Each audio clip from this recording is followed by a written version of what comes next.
My name is Yvonne Lam, and I'll be presenting on receptive language skills and addressing faulty stimulus control. I'd like to first thank Dr. Jessica Weber and Els for Autism Foundation, the Els Center of Excellence, for this opportunity to contribute to their A-Team Learning webinar library. My role here at PALS Autism Society is as the interim head of school, and I'm also a behavior analyst at PALS Autism Society's school program. And we're actually just located in Vancouver, BC, Canada. Before we get started, I'd like to share some information about our school. PALS is actually the first school of its kind in British Columbia.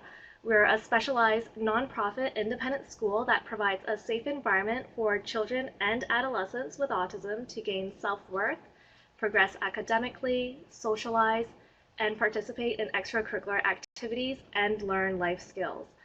PALS capitalizes on each child's strengths and unique qualities while targeting his or her weaknesses using a scientifically proven teaching method called applied behavior analysis.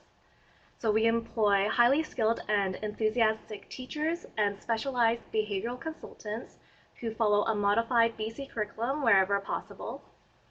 We also contract out to specialists specialized in speech and language pathology, occupational therapy, music therapy, and art therapy.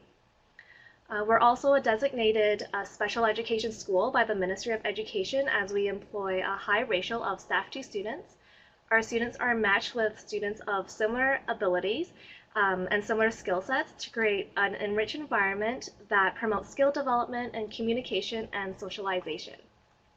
We're currently in the 10th year of operation, and we have 18 students ranging in the ages of 5 to 19. And one of PAL's goals is to make the school accessible to all families whenever possible, regardless of income. We currently have 7 of our students that are able to attend on bursary assistance that's been provided from organizations, foundations, and individuals. So we would like to increase our student base and accommodate more students from our growing wait list. Our students currently commute to school each day from all parts of the Lower Mainland from upwards of 1 hour each way. 6 years ago, PALS opened an adult program to continue the learning process for young adults and autism for the ages of 19 to 30. The adult program offers an employment readiness training, job coaching, adaptive daily living skills, functional academic supports, volunteer opportunities, and social and recreational leisure activities. It's actually the only program in BC that offers young adults speech and language programming targeting social skills provided by a speech and language pathologist. We provide many services to individuals that can physically attend the program center, and we also operate year-round to ensure the continuity and consistency of our students' progress. As the cost of our specialized intensive programs are very high, it is really through the generosity of foundations and individuals that help maintain our goal of affordable tuition for all families. Okay, so let's see. So there's a couple disclosures that I want to get out of the way first. On behalf of PALS Autism Society and our students, families, and staff, I'd like to thank Els for Autism Canada for providing PALS Autism Society with the critical funding which enables our students to attend the before and after school care program. This support alleviates the financial stress for our families to ensure that they find appropriate and affordable out-of-school care.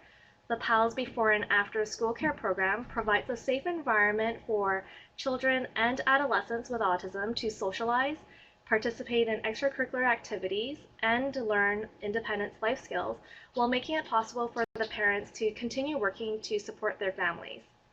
Also, please note that contents of this presentation have been adapted from Lam's master's thesis. And finally, I'd like to ask you that if you do have any questions throughout the presentation, to just write them down, and then there will be some time at the end for questions.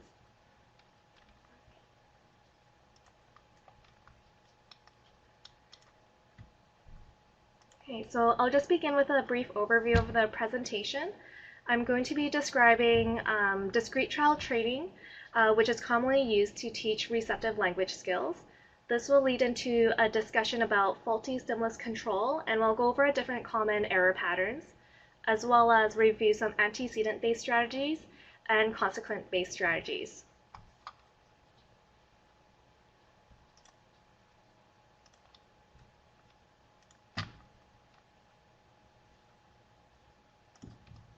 Okay, so discrete trial training is also known as discrete trial instruction, or it may also be known as discrete trial teaching. It can be used to teach a variety of skills such as imitation, receptive language, expressive language, and even behavioral skills. Discrete trial teaching is a teaching strategy based on the principles of behavior analysis. For example, there's stimulus control, motivation, reinforcement, punishment, and extinction. Discrete trial teaching involves breaking skills down into smaller steps and then teaching those steps until mastery. Okay, there's typically 5 components. You have your SD, the discriminative stimulus. This is the instructional cue or stimulus that signals the availability of a reinforcer. You have a prompt, which is a hint or a cue that evokes correct responding. This typically occurs simultaneously with the SD or immediately afterwards. A response, so either a correct response or an incorrect response, which may be followed by some kind of consequence, so either a reinforcer or some kind of response prompting or an error correction procedure. And then there's your inter-trial interval, which is a brief pause in between the trials.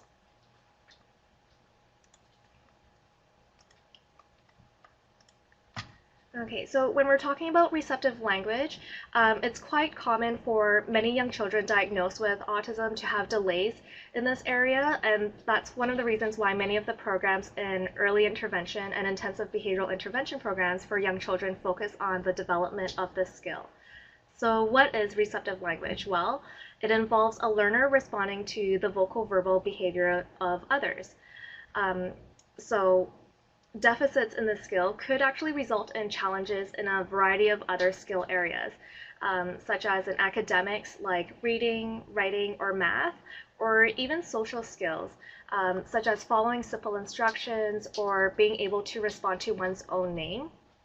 And later, if there's deficits in these simple skills, there might be actually more complications when trying to teach more complex instructions, such as following multiple step instructions. Okay, so there's a couple different assessment tools that can be used to look at where the deficits are for receptive language.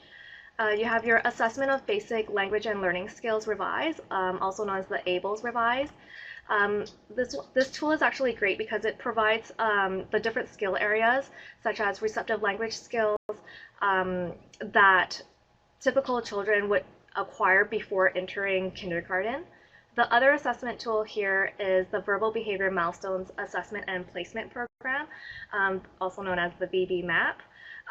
They actually refer to receptive language as listener responding, and this assessment tool breaks down the skill sets across 3 different developmental areas, from 0 to 18 months, 18 to 30 months, and then 30 to 48 months, which may be beneficial for practitioners to identify goals and priorities for teaching.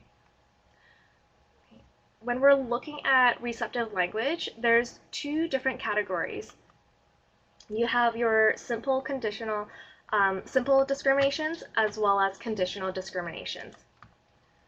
Okay, in a simple discrimination, there are 3 components, whereas later we'll talk about the conditional discriminations, which have 4 components. So you have an antecedent, so this is your SD, so it could be some kind of auditory instruction, followed by a response, again, either a correct response or incorrect response, and then the consequence, either a reinforcer or some type of feedback. So one example of a simple discrimination listed here on the screen is a child, if they're approaching an adult after hearing his or her name, which is the SD, that might be met with some kind of reinforcement for doing so. However, in the absence of hearing their name, the S delta, when a child approaches the adult, that might actually be met with extinction. So they're no longer receiving that reinforcement. Another really common example is when the telephone rings. So when the telephone rings, the SC saying hello afterwards might be met with someone on the other end speaking into the telephone. But the S delta, when the telephone doesn't ring, saying hello instead, you might not have anyone speaking back to you on the other end. Okay, so there are a few examples of programs that are based on simple discriminations, such as teaching a learner to respond to their own name, following simple instructions such as clap hands or stomp feet, or even following instructions to touch their own body part. This is different than conditional discrimination, which has 4 components. You would have a sample stimulus. This can either be a visual or an auditory instruction, and it's conditional because the sample stimulus would establish one of the comparison stimuli as the SD. So you might have either pictures or objects for your comparison stimuli. The third component is the response, so either selecting the picture or object, and then the consequence, so receiving a reinforcer or feedback for an incorrect response. There are 2 kinds of conditional discriminations. You have visual conditional discriminations. This would involve matching. And then you have your auditory visual conditional discriminations, where a learner might be presented with an auditory sample stimulus. So on the screen here, the example is spoon. In the presence of the comparison stimuli, the pictures of a cap, spoon, and ball. So hearing the auditory instruction spoon establishes that picture of a spoon as the SD. So selecting the picture of the spoon would result in a reinforcer, whereas selecting the pictures of the cap and ball would not. That might result in some kind of response prompting or an error correction procedure. So some examples of programs that are based on conditional discriminations are teaching a learner to identify items, pictures, or people from an array. You might also have a program where the learner is selecting items when giving its feature, function, or class, or even selecting pictures representing different emotions or actions. So just to recap, a correct response in an auditory visual conditional discrimination would require the learner to attend to both the auditory sample stimulus and discriminate reliably amongst the comparison stimuli, which may be objects or pictures. When you get that reliable differential responding, that's when appropriate stimulus control has been established. Okay. So again, stimulus control occurs when there's differential responding that's been established. So the SD is reliably evoking that responding as the learner is attending to the relevant stimuli. And on the flip side of that, faulty stimulus control, which is quite common among individuals with autism spectrum disorders, is when incorrect responding results in attending to an irrelevant aspect of the instructional environment. Okay, so next I'm just going to go over a few of the different common error patterns. Okay.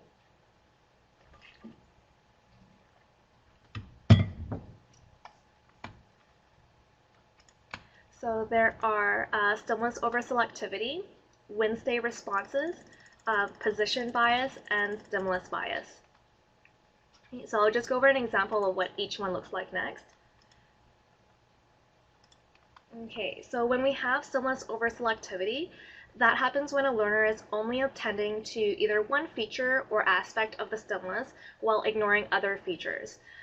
This might be observed when you're doing some sight word instruction. So a learner might easily be able to discriminate between the words cat, big, and mom, but you might only see that there's some stimulus over-selectivity when you're presenting the word cat alongside the words cab and cop, and that might be because they're only attending to the first letter of each word.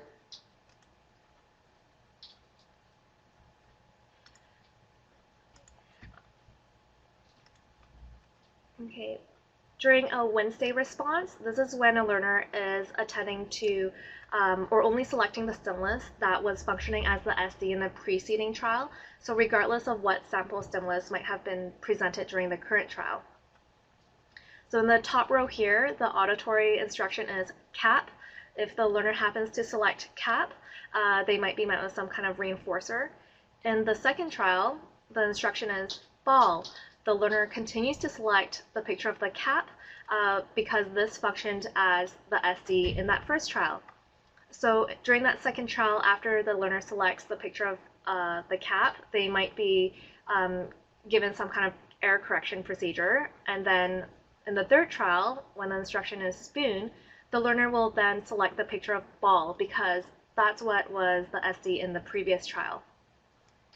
So this type of error kind of gives you a clue that the learner isn't necessarily attending to that auditory sample stimulus, but rather they do have some scanning abilities and they're able to discriminate between the visual stimuli.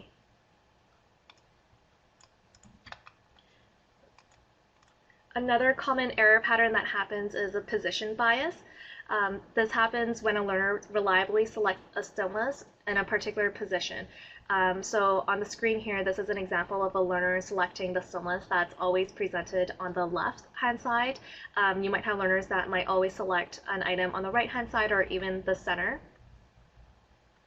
And so that lets you know that they might not be attending to the auditory instruction, and they might not actually be attending to any of the visual stimuli.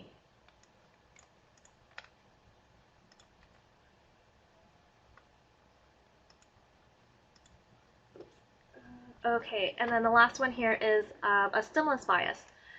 This happens when the learner reliably selects the stimulus regardless of which sample stimulus is presented. So again, the learner here isn't necessarily attending to the auditory sample stimulus. However, there is some reliability in their visual performance skills. They're consistently looking for the picture of the ball in this example here. Okay, so when we get these common error patterns, it can be a concern for practitioners because once that faulty stimulus control has been established, it is difficult to correct the errors to establish appropriate stimulus control. Thus, it's important to begin training with a procedure that reduces the likelihood of errors and the establishment of faulty stimulus control. Okay, so how are we going to do this?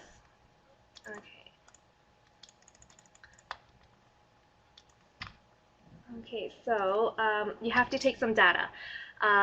Just as you wouldn't develop a behavior plan without having identified the function of a behavior, you wouldn't try to troubleshoot without knowing what kind of error pattern is happening. Okay, so the figure on this slide here is an example of a data sheet from LeBlanc's paper, Teaching Receptive Language Skills. This data sheet is particularly helpful for practitioners because not only does it predetermine the counterbalancing of both auditory and the visual stimuli, but it also allows for the tracking of responses to determine whether or not an error pattern is happening. Okay, so looking at this data sheet here, this is an example where the task is selecting pictures of representing actions. So there's a total of 9 trials across 3 different targets, and the correct target as well as the stimulus that's functioning as the SD is bolded in each trial. So it's predetermined because it allows for the therapist to know ahead of time what the auditory sample stimulus is for each trial and the SD. And also the therapist knows ahead of time the arrangement of the visual stimuli that will be presented. Next, the therapist would be responsible for circling the correct response from each trial. And also, this is just one example of a session type. There should usually be at least 3 variations, which allows for the counterbalancing across multiple sessions. So for example, in this session type, the first trial, the correct stimulus would be bathing. So you want to always have that switch up. So across each session, bathing isn't always presented as the first trial. Okay, so over the next few slides, I'm going to point out some different examples of what the data sheet might look like given each error pattern. Okay, so here we have the Wednesday response. In this example here, the learner is reliably selecting the stimulus that functioned as the SD in the previous trial. So typically, if you have 3 different targets that you're teaching simultaneously across 9 trials, you would expect just by chance responding, so in an array of 3, you would have 33% chance responding. But take a closer look here, we only see correct responding once out of the 9 trials, which is 11%. So this, when you're taking your data, looking at the percentages of correct response during baseline might actually kind of give you a clue to see if there's any red flags, to see if any error patterns in responding are occurring. Okay, so next we're going to look at a data sheet for stimulus bias that's happening.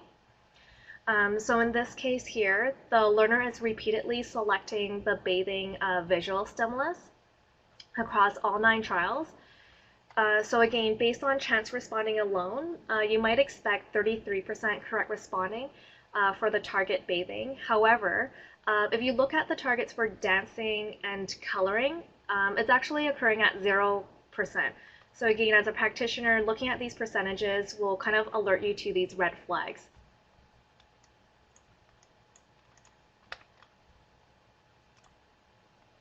Okay, so here we have a position bias.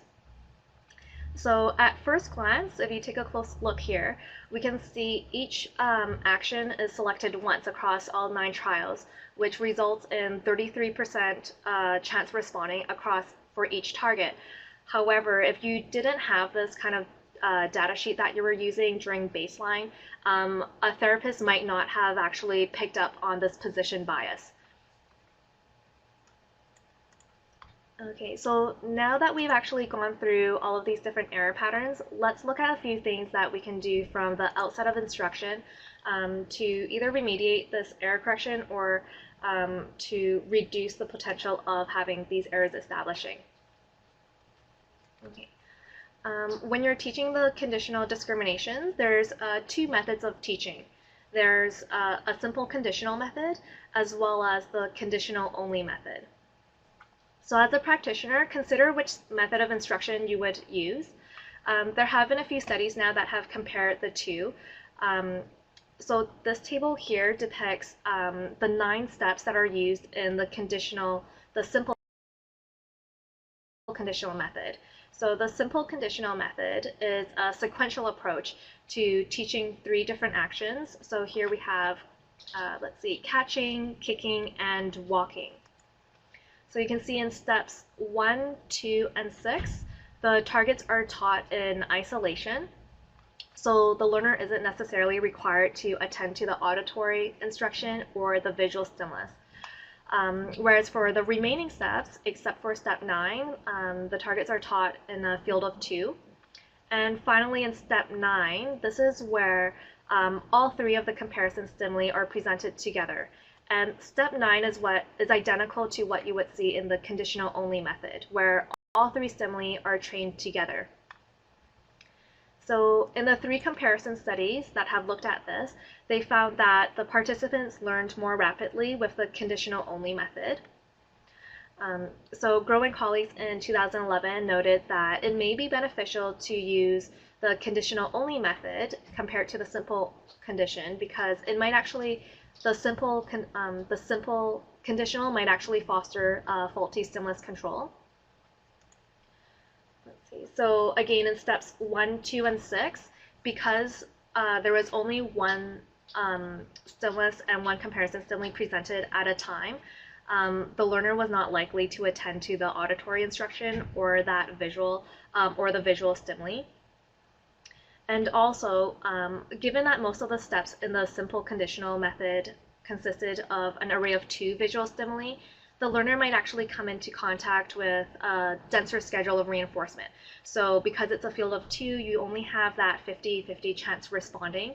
So here it's important to increase your array so it reduces that likelihood of a position bias or a stimulus bias becoming established.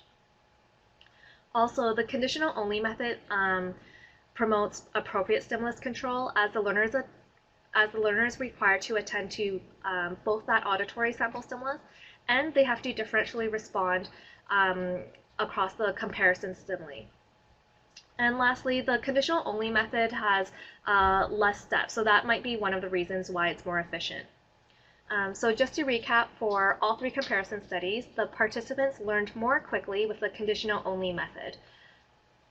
A couple other notes to keep in mind during the outset of instruction here is to deliver simple, clear, and concise instructions. So it might not actually be necessary to have extra vocabulary in your instructions, such as touch, show me, or point to. For example, if presenting the instruction, if you wanted the learner to identify the picture of a cap, just say the word cap on its own rather than adding in touch, show me, and point. I've actually seen an error in the past where a learner was only attending to the instruction touch instead of the whole instruction touch cap. So for this reason, it's actually important to have multiple targets running at a time or being taught simultaneously. Another thing to keep in mind is the size and the display of your array. So again, with a field of 2, you might actually foster some stimulus bias or position bias, whereas if you increase that to a field of 4, you reduce that chance responding to 25% because they only have a 1 out of 4 chance of selecting the correct stimulus. Also consider presenting your materials or varying the presentation of your materials. So if you're used to presenting them in a linear manner, consider presenting them in a scattered array or more like in a semicircle. Also avoid inadvertent prompts. So this is more for the therapist behavior. Some learners might actually pick up on the different voice pitches of the therapist.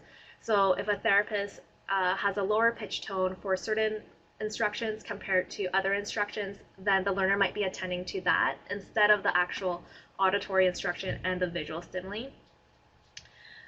You might also want to look for the therapist inadvertently prompting the student by their eye gaze. So ensure that the therapist remains neutral and looks straight ahead during that instructional delivery.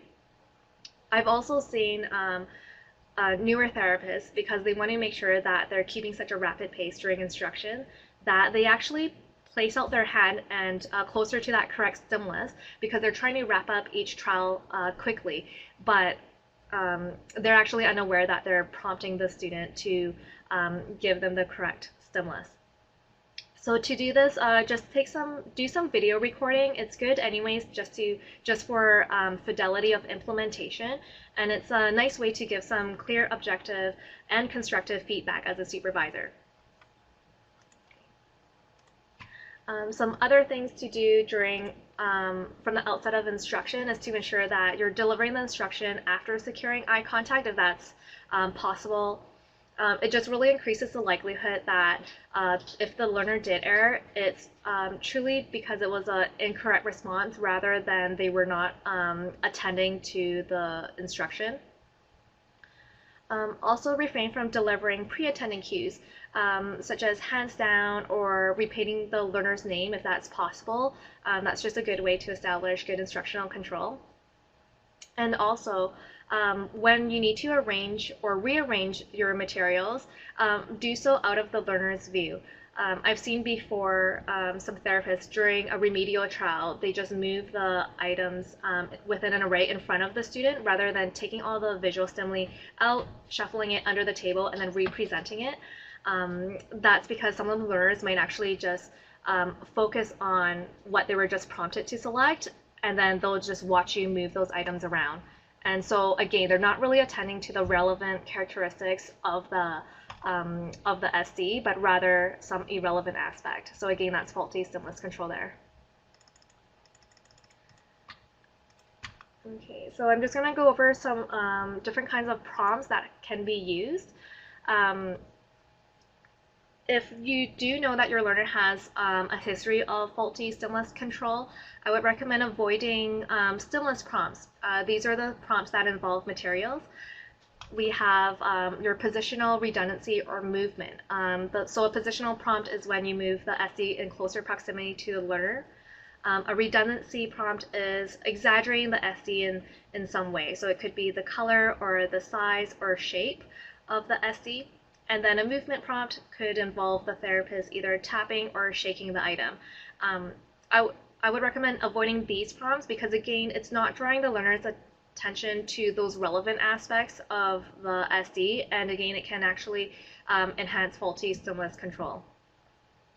If you are using some response prompts, these are the prompts that involve therapists.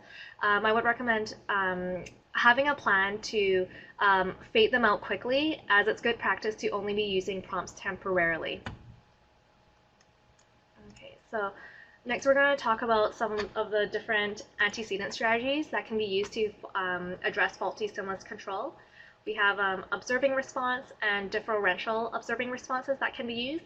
And then later we'll talk about all the variations of different error correction strategies that can be used in combination with these antecedent approaches.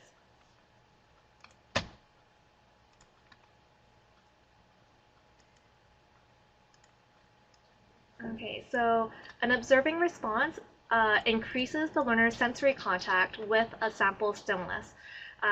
It could be having the therapist say, listen or look at me to ensure that they're attending.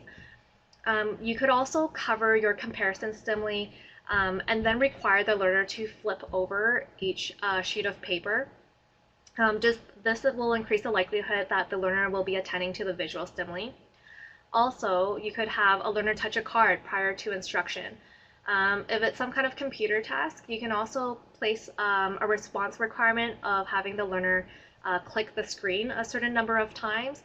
Dottie and Hawkins in 2011 were able to reduce stimulus over selectivity by requiring the participants to click the screen 10 times instead of once in a 2-sample delayed match to sample task.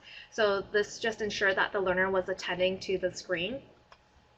So in the observing response, each response is going to be the same across multiple trials, whereas once you move into a differential observing response, this is where you have a unique response associated to the sample stimulus. So across every trial, the differential observing response will be different.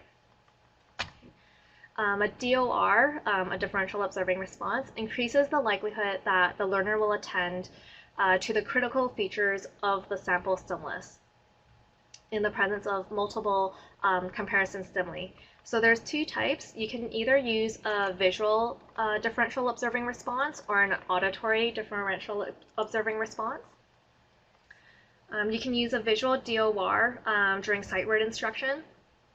So again, thinking about if a learner is only attending to one part of the word, or either the first letter or maybe the middle letter or third letter of the word, and you want them to attend to all 3, what you can do is warm up with a DOR trial where they have to match that particular letter.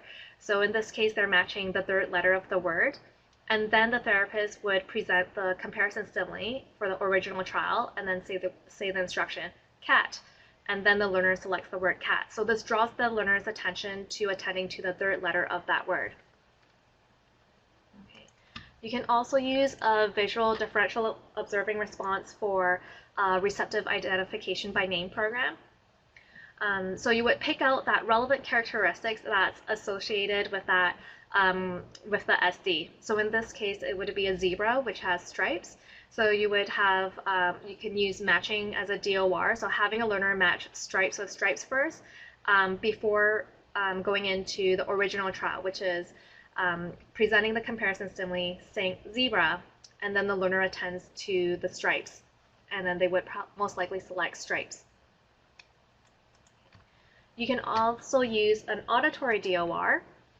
So in 2011, Grow and colleagues noticed a Wednesday error pattern for one of their participants. So they introduced an auditory DOR where the learner had to repeat after the therapist. So the therapist would say crane, and then the learner says crane, following that the original trial was presented. So the comparison stimuli is presented, and then the auditory instruction crane is presented. This just allows for more than one observation for the learner to attend to that auditory sample stimulus. Some other terms that have been used in the literature for this have been echolalia, or a repeated auditory stimulus, and naming. Okay. Another thing you can consider is if your learner doesn't have any vocal ability, you can consider using a modified sign or using sign language. So having the learner just repeat the sign associated with the auditory sample stimulus. Okay, so up until this point, everything here has been more on the antecedent side. So now I'm going to switch gears and talk about all the different possible consequent strategies that you can use in combination with these antecedent strategies. Okay, so as you may already know, error correction is a consequence-based strategy that's often used to address persistent errors and faulty stimulus control. But the process of selecting one can be a daunting task for any practitioner, as there's such wide variability across clinical settings in both teaching procedures and techniques to reduce errors or correct errors. So on this slide here are just a few examples of the different comparison studies that have been found in the literature. However, to date, the results of these comparison studies on different error correction procedures have been mixed. There are a couple exceptions, which I'll go through over the next few slides. One exception is a study by Barbetta, Huron, and Hayward in 1993.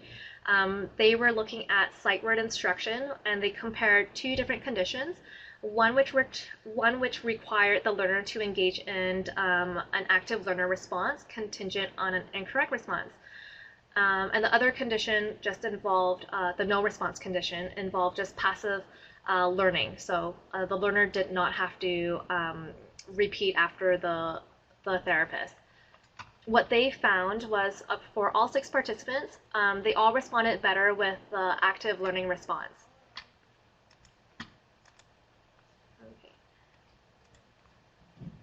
Okay. In the next study here, done by Rogers and Iwata in 1991, the authors actually identified some possible behavioral mechanisms that were related to the efficacy of these error correction procedures. So they noted 4 general strategies that followed contingent upon incorrect responding that can be attributed to that behavior change. So extinction, which is no feedback, or the therapist would just proceed to the next trial. There can be extinction with a brief delay. So the brief delay serves as a timeout before moving on to the next trial. You might have a remedial trial. So the learner has another opportunity to respond. And then you might have a component of punishment, such as response costs or removing a stimulus from the instructional environment, or presenting an additional task. It can be a relevant task or it can be an irrelevant task. This is also known as positive practice. So as these consequences might be slightly aversive, the learner would then be negatively reinforced by responding correctly. So that would result in the removal of that additional trial. Okay. So Rogers and Iwata compared 3 different conditions in their study. And they had a match-2 sample task in their study. So during baseline, they kept differential reinforcement in place just to demonstrate the effect of positive reinforcement alone for correct responses. They had a practice condition, which involved both positive and negative reinforcement, and enhanced stimulus control. So the repeated trials would establish stimulus control. And then in the avoidance condition, repeated trials of an unrelated task. So again, here their results were mixed for all 7 participants. But what's great about this study is that it may be helpful for practitioners to identify which behavioral mechanism is related to that error correction procedure that they're using.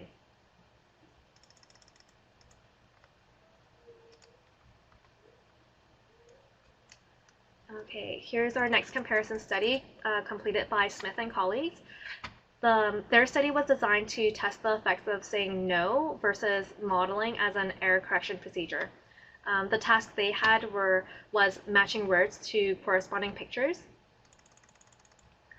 Again, here the results were inconsistent or mixed across the participants. However, one thing that they noted was for one of the participants, there was actually slower acquisition associated with the error statement condition. So perhaps the participant found receiving no as corrective feedback may have been slightly aversive. So what's important about this study, it really draws your attention to having to individualize error correction procedures across learners based on the types of errors that are happening and also aspects of the tasks and their learning history. So Again, if they find corrective feedback as aversive, you might consider switching to a different error correction strategy. Okay. Another comparison study was completed by Leaf and colleagues. They looked at two choice discriminations that was taught in pairs. They looked at no-no prompting, which requires the learner to engage in 2 consecutive errors before the experimenter presenting a controlling prompt. So the controlling prompt is there to ensure the learner would respond correctly, compared to simultaneous prompting, which allows for the prompt immediately. So they noted 2 differences across these 2 different error correction procedures. The rate of prompting, so in simultaneous prompting, they're getting prompted on every single trial, and also the rate of the reinforcement. Again, in simultaneous prompting, there's a reinforcement associated with each trial. Okay. However, they noted that for all 3 participants here, the no-no prompting was more efficient. Okay. So here's another comparison study by Turan and colleagues. They had a receptive labeling task, and they compared 2 different conditions, a delay condition, which is a 5-second delay following an error, and then repeating that original trial with a prompt, versus the independent probe condition. So they had a 3-second delay following an error, and then they also represented the trial with a prompt, but they actually added in a distractor trial. So this was a unrelated task before presenting the original trial once more without the prompt. However, again here, the results were mixed.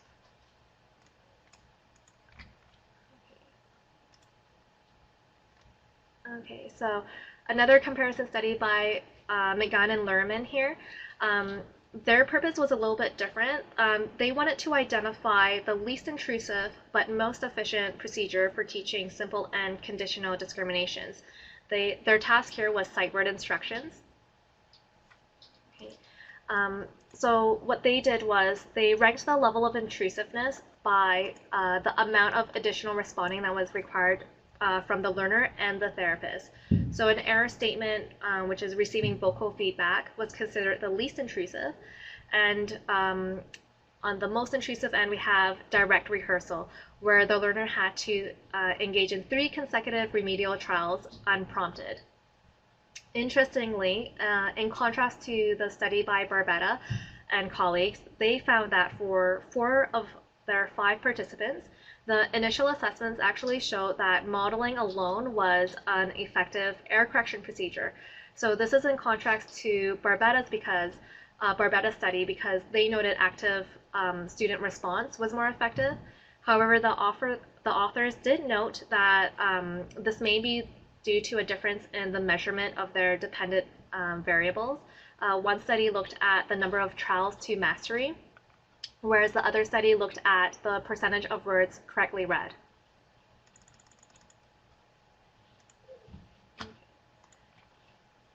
Okay, and here we have Leaf and colleagues again in 2014. So the past few slides have looked at comparison studies. However, response prompting is also a method for transferring stimulus control from the prompt to the SD, and it can be done nearly errorlessly. So Leaf and colleagues noted that it was unknown whether a near errorless prompting system, such as most to least prompting, would be more effective than an error correction procedure. So they had 2 different participants, and you can see here listed on the screen is the most to least prompting hierarchy used for each of those participants, compared to that error correction procedure.